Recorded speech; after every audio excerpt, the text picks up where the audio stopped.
न क्षमन्ते विमतयः तमुपासे श्रियप्रतिम्।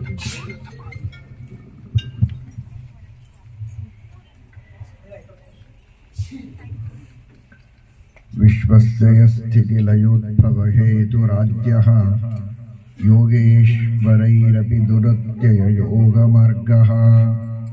क्षेमं विधास्यति स नो भगवान् त्र्यधीशः त्रातास्मदीयविमृशेन कियानिहार्थः। ಶ್ರೀಮದ್ಭಾಗವತದಲ್ಲಿ ಬ್ರಹ್ಮದೇವರು ಎಲ್ಲ ದೇವತೆಗಳನ್ನು ಕುರಿತು ಈ ಉಪದೇಶವನ್ನು ಮಾಡಿದ್ದಾರೆ. ಜೀವನದಲ್ಲಿ ಮನುಷ್ಯನಿಗೆ ಸುಖ ದುಃಖ ಎರಡೂ ಬರ್ತಾ ಇರುತ್ತವೆ. ಸುಖಸ್ಯಾನಂತರಂ ದುಃಖಂ, ದುಃಖಸ್ಯಾನಂತರಂ ಸುಖಂ ಅಂತ. ಸುಖ ಬಂದ ಮೇಲೆ ದುಃಖ, ದುಃಖ ಬಂದ ಮೇಲೆ ಮತ್ತೆ ಸುಖ ಅಂತ ಇದೊಂದು ಚಕ್ರ.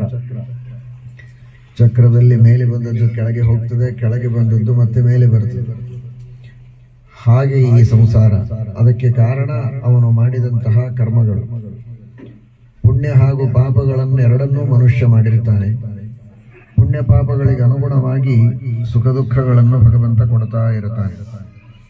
ಪಾಪಗಳ ಫಲ ನಮಗೆ ಸಿಗಬಾರದು, ದುಃಖ ಆಗಬಾರದು, ಕಷ್ಟ ಆಗಬಾರದು ಅಂತಾದರೆ ಮಾಡಿದ ಪಾಪಗಳಿಗೆ ಪ್ರಾಯಶ್ಚಿತ್ತಗಳನ್ನು ಮಾಡಿಕೊಳ್ಳಬೇಕು, ಪರಿಹಾರ ಮಾಡಿಕೊಳ್ಳಬೇಕು.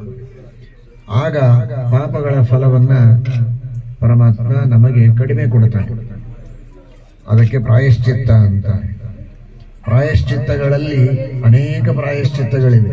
ಪ್ರಾಯಶ್ಚಿತ್ತ ಅಂತ ಒಂದೇ ಇಲ್ಲ. ಪ್ರಾಯಶ್ಚಿತ್ತ ಅಂದ್ರೆ ಬೇರೆ ಏನಲ್ಲ, ಪಾಪಗಳ ಪರಿಹಾರಕ್ಕೊಂದು ಉಪಾಯ. ಅದು ಮೊದಲನೆಯದಾಗಿ ಮನುಷ್ಯನಿಗೆ ದುಃಖ ಆಗಿರಬೇಕು.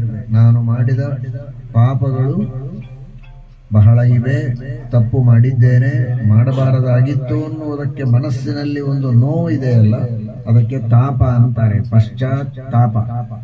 ಪಶ್ಚಾತ್ ಅಂದ್ರೆ ಪಾಪ ಮಾಡಿದ ಮೇಲೆ ತಾಪ.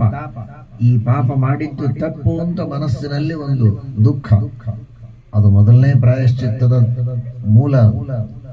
ನಾನು ಮಾಡಿದ್ದೇ ಸರಿ, ತಪ್ಪೇ ಇಲ್ಲ ಅಂತಂದ್ರೆ ಆಗ ಇನ್ನೇನು ಪ್ರಾಯಶ್ಚಿತ್ತ ಮಾಡಿಕೊಂಡು ಉಪಯೋಗವಿಲ್ಲ. ಎರಡನೆಯದಾಗಿ ಆ ಪಶ್ಚಾತ್ತಾಪದಿಂದ ಇವನೇನು ಮಾಡಬೇಕು ಅಂದ್ರೆ ದೇವರ ವಿಶೇಷವಾದಂತಹ ನಾಮ ಸಂಕೀರ್ತನವನ್ನು ಮಾಡಬೇಕು. ದಾನ ಧರ್ಮಾದಿಗಳು ಅನೇಕ ಇದೆ. ನಾಮ ಸಂಕೀರ್ತನ ಅನ್ನುವುದು ಬಹಳ ದೊಡ್ಡದಾದ ಪ್ರಾಯಶ್ಚಿತ್ತ. ಅದರ ಜೊತೆಗೆ ತೀರ್ಥಯಾತ್ರೆಯೂ ಒಂದು ಪ್ರಾಯಶ್ಚಿತ್ತ. ಪುರುಷರು ಸಂಧ್ಯಾವಂದನ ಮಾಡುವಾಗ ಗಾಯತ್ರಿಯ ಜಪವನ್ನು ಮಾಡುತ್ತಾರೆ. ಭಕ್ತಿಯಿಂದ ಗಾಯತ್ರಿಯ ಜಪ ಮಾಡಿದರೆ ಅದೇ ಒಂದು ಪ್ರಾಯಶ್ಚಿತ್ತ. ಕರ್ಮ ವಿಪಾಕ ಸಂಹಿತ ಅಂತ ಒಂದು ಗ್ರಂಥ. ಉಮಾದೇವಿಯನ್ನು ಕುರಿತು ರುದ್ರದೇವರು ಉಪದೇಶ ಮಾಡಿದ್ದಾರೆ. ಯಾವ ಕರ್ಮಗಳಿಂದ ಏನು ಫಲ ಸಿಗತ್ತೆ ಅಂತ ಹೇಳ್ತಾ ಹೋಗ್ತಾರೆ. ಇಂತಹ ಪಾಪಗಳಿಗೆ ಇಂತಹ ದುಃಖ ಕಷ್ಟ, ಇಂತಹ ಪುಣ್ಯಕ್ಕೆ ಇಂತಹ ಸುಖ ಫಲ ಅಂತ. ಹಾಗಾದರೆ ಪಾಪಗಳ ಪರಿಹಾರಕ್ಕೆ ಏನು ಪ್ರಾಯಶ್ಚಿತ್ತ ಅಂದರೆ ಅದನ್ನು ಹೇಳ್ತಾ ಹೋಗ್ತಾರೆ ರುದ್ರದೇವರು. ಅನೇಕ ಪ್ರಾಯಶ್ಚಿತ್ತಗಳನ್ನು ಹೇಳ್ತಾರೆ. ಆ ಎಲ್ಲ ಪ್ರಾಯಶ್ಚಿತ್ತಗಳಲ್ಲಿ ಶ್ರೇಷ್ಠವಾದ ಪ್ರಾಯಶ್ಚಿತ್ತ, ಸುಲಭವಾದ ಪ್ರಾಯಶ್ಚಿತ್ತ, ಬೇಗ ಆಗೋದು. ಕೆಲವೆಲ್ಲ 10 ವರ್ಷ ಮಾಡೋ ಪ್ರಾಯಶ್ಚಿತ್ತಗಳಿವೆ. ಯಾರು ಮಾಡ್ತಾರೆ? ಗಾಯತ್ರಿಯ ಜಪ, ಏಕಾದಶಿಯ ಉಪವಾಸ, ಇದು ಎರಡನ್ನು ಚೆನ್ನಾಗಿ ಮಾಡಿದರೆ ಎಲ್ಲ ಪಾಪಗಳಿಗೂ ಅದು ಪ್ರಾಯಶ್ಚಿತ್ತವಾಗ್ತದೆ ಅಂತ ಹೇಳ್ತಾರೆ. ಅದರಲ್ಲಿಯೂ ಹರಿನಾಮ ಸಂಕೀರ್ತನ, ಇದನ್ನು ಪುರುಷರು ಮಾಡಬಹುದು, ಸ್ತ್ರೀಯರು ಮಾಡಬಹುದು. ಏಕಾದಶಿಯ ಉಪವಾಸ, ಹರಿನಾಮ ಸಂಕೀರ್ತನ ಎಲ್ಲರೂ ಮಾಡಬಹುದು. ಆ ಹರಿನಾಮ ಸಂಕೀರ್ತನದಿಂದ ಪರಿಹಾರವಾಗದಿರುವ ಪಾಪಗಳೇ ಇಲ್ಲ ಅಂತ ಶ್ರೀಮದ್ ಭಾಗವತ ಹೇಳುತ್ತದೆ. ಅಂತಹ ಆ ಭಗವಂತನ ನಾಮಗಳ ಸಂಕೀರ್ತನ ಸುಮ್ಮನೆ ಯಾಂತ್ರಿಕವಾಗಿ ಮಾಡಿದರಲ್ಲ, ಭಕ್ತಿಯಿಂದ ಮಾಡಬೇಕು. ದೇವರ ಗುಣಗಳು, ಆ ಭಗವಂತ ನಮಗೆ ಮಾಡಿದ ಉಪಕಾರ ಏನು, ಈ ಎಲ್ಲ ಶರೀರವನ್ನು ಸೃಷ್ಟಿ ಮಾಡಿಕೊಟ್ಟು ದೇವರು ನಮ್ಮೆಲ್ಲರಿಗೆ ಮಾಡಿದ ಅನುಗ್ರಹ ಏನು ಅಂತ ಮನಸ್ಸಿನಲ್ಲಿ ಭಕ್ತಿಯಿಂದ ಸ್ಮರಣೆ ಮಾಡ್ತಾ, ಅಂತಹ ಪರಮಾತ್ಮ ಇಡೀ ಜಗತ್ತಿನ ಸೃಷ್ಟಿ ಮಾಡಿದ ಸರ್ವೋತ್ತಮನಾದ ದೇವರು ನಾನು ಮಾಡಿದ ತಪ್ಪನ್ನು ಕ್ಷಮಿಸಲಿ ಅಂತ ನಾವು ಪರಮಾತ್ಮನಲ್ಲಿ ಪ್ರಾರ್ಥನೆಯನ್ನು ಮಾಡುತ್ತಾ ನಾಮ ಸಂಕೀರ್ತನ ಮಾಡಿದರೆ ಅದೇ ಒಂದು ದೊಡ್ಡ ಪ್ರಾಯಶ್ಚಿತ್ತ. ಅದರಿಂದ ನಮ್ಮ ಪಾಪಗಳ ಪರಿಹಾರವಾಗ್ತದೆ. ಪಾಪಗಳ ಪರಿಹಾರವಾದರೆ ನಮಗೆ ಬಂದ ಕಷ್ಟಗಳು, ವಿಘ್ನಗಳು, ಏನೇನು ತೊಂದರೆಗಳಿವೆ ಎಲ್ಲವೂ ದೂರ ಆಗ್ತದೆ.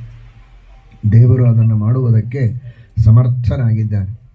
ಇವತ್ತು ಅನೇಕ ಜನರಿಗೆ ಉದ್ಯೋಗದಲ್ಲಿಯೂ ಬಹಳಷ್ಟು ಸಮಸ್ಯೆಗಳು ಬರುವಂತಹ ಪ್ರಸಂಗಗಳಿವೆ ಅಂತ ತಿಳಿಸಿದರು.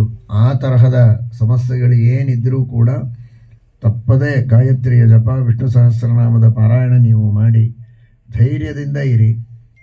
ಅದನ್ನೇ ಬ್ರಹ್ಮದೇವರು ಹೇಳ್ತಾರೆ, ಕ್ಷೇಮಂ ವಿಧಾಸ್ಯತಿ ಸನೋ ಭಗವಾನ್ ತ್ರಧೀಶಃ. ಭಗವಂತ ಯೋಗವನ್ನು ಕೊಟ್ಟವನು ಅವನೇ.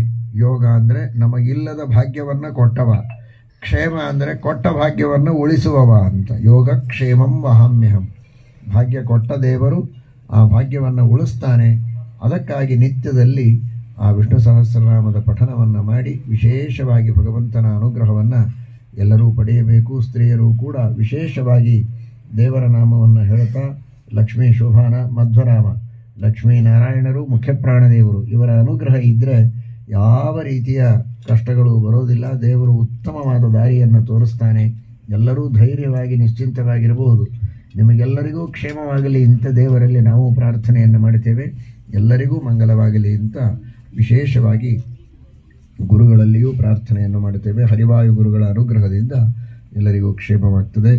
ಇಷ್ಟು ಮಾತ್ರ ಗಾಯತ್ರಿಯ ಜಪ, ಸಂಧ್ಯಾವಂದನವನ್ನು ಎಲ್ಲ ಪುರುಷರು ಹಾಗೂ ಹರಿನಾಮ ಸಂಕೀರ್ತನವನ್ನು, ಏಕಾದಶಿಯ ಉಪವಾಸವನ್ನು ಸಕಲ ಸಜ್ಜನರು ಭಕ್ತಿಯಿಂದ ಮಾಡಿ ಎಲ್ಲ ರೀತಿಯ ಅಭಿವೃದ್ಧಿಯಾಗ್ತದೆ. ಹರಯೇ ನಮಃ. ಶ್ರೀಕೃಷ್ಣಾರ್ಪಣಮಸ್ತು.